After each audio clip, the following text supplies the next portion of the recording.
Welcome to Licensed RPGs. In today's episode, we're going to be taking a look at Ranma 1/2, Treasure of the Red Cat Gang for the Super Famicom. For those not that know, Ranma 1/2 is a romantic comedy, an anime classic following the adventures of Ranma Saotome, a cursed martial artist that turns into a girl with the application of cold water, returns to his true form with the application of hot water. This series largely revolves around Ranma's various fiancés, both male and female, and their zany plans to either marry Ranma or prevent him from marrying someone else. Outside of the various fiancé plots, there are also stories about rescuing Ranma's various fiancés, as well as finding a cure for his cursed form. Of course, the series wouldn't be complete without additional cursed martial artists who largely propagate the series as rivals or villains. With that being said, the series, while a classic and important to the history of otakudom, is a boring chore to watch in the long run, in my opinion. The series tends to be rather static for the most part, and characters will actively work to maintain the status quo, so the series largely revolves around the same jokes and situations throughout. As such, my opinion of this game will be a bit biased against it because of its license, and advise you to take my opinions with a grain of salt. That being said, it's time to move on to the game's plot. Plot-wise, the game starts with the guide who watches over the cursed springs where Ron and the others got their curses, stumbling into a graveyard and shattering the marker that steals away the Ghost Cat King, who tried to take over the world a long time ago using the powers of the Star Crystal, a magical MacGuffin that can grant any wish.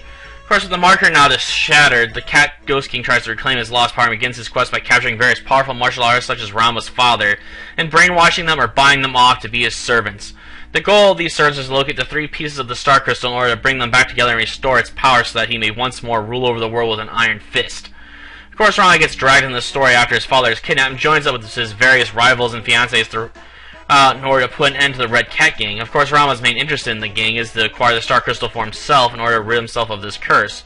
Of course, this being Ranma 1/2 game basically ends where it began, which means there's zero growth or development for the characters and zero change to the relationships between the characters. Because of this, the game tries to sell itself on its license and the economy associated with it. The game does try to recreate the various jokes from the series and does succeed for the most part. But some of the jokes may fly over your head if you aren't familiar with the series, which makes the game difficult to approach if you aren't a fan of the series in the first place. Gameplay-wise, the game is a rather standard turn-based RPG with a random encounter system.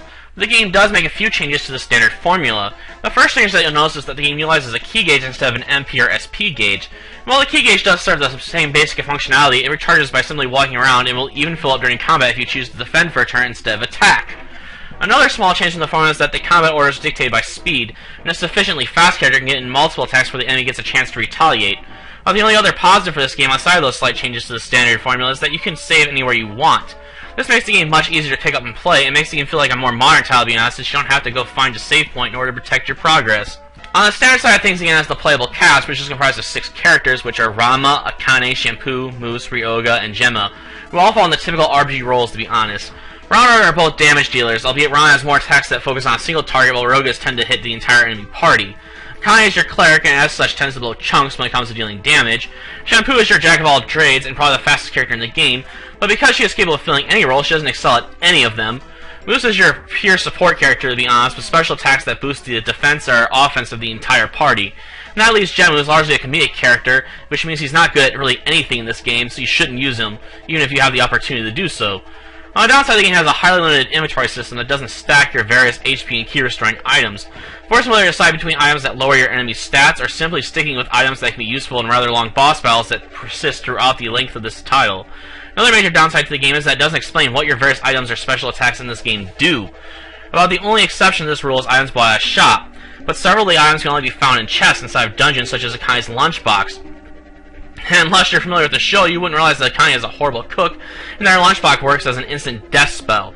And the final downside with this game in terms of gameplay is that you have zero control over who is in your party until the final dungeon in the game.